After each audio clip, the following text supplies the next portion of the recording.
শীত বিদায় নেয় নীরবে। প্রকৃতি জানান দেয় বসন্ত এসে গেছে, এসেছে ফাল্গুন। প্রকৃতির রঙে রং মেলায় মানুষও। ফাল্গুন মানেই প্রাণের উৎসব। আবিরের রঙে রাঙা হয় বন্ধুত্ব।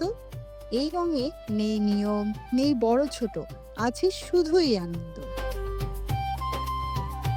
প্রকৃতি আর মানুষের নীরব মেলবন্ধনের নাম ফাল্গুন। সুরে সুরে বসন্ত, তালে তালে আনন্দ। নাচে গানে মেতে ওঠে ছোট বড় সবাই। দিন ফুরোয় কিন্তু রং থেকে যায় মনে। রঙে রঙে প্রাণে প্রাণে শুধু ফাল্গুন।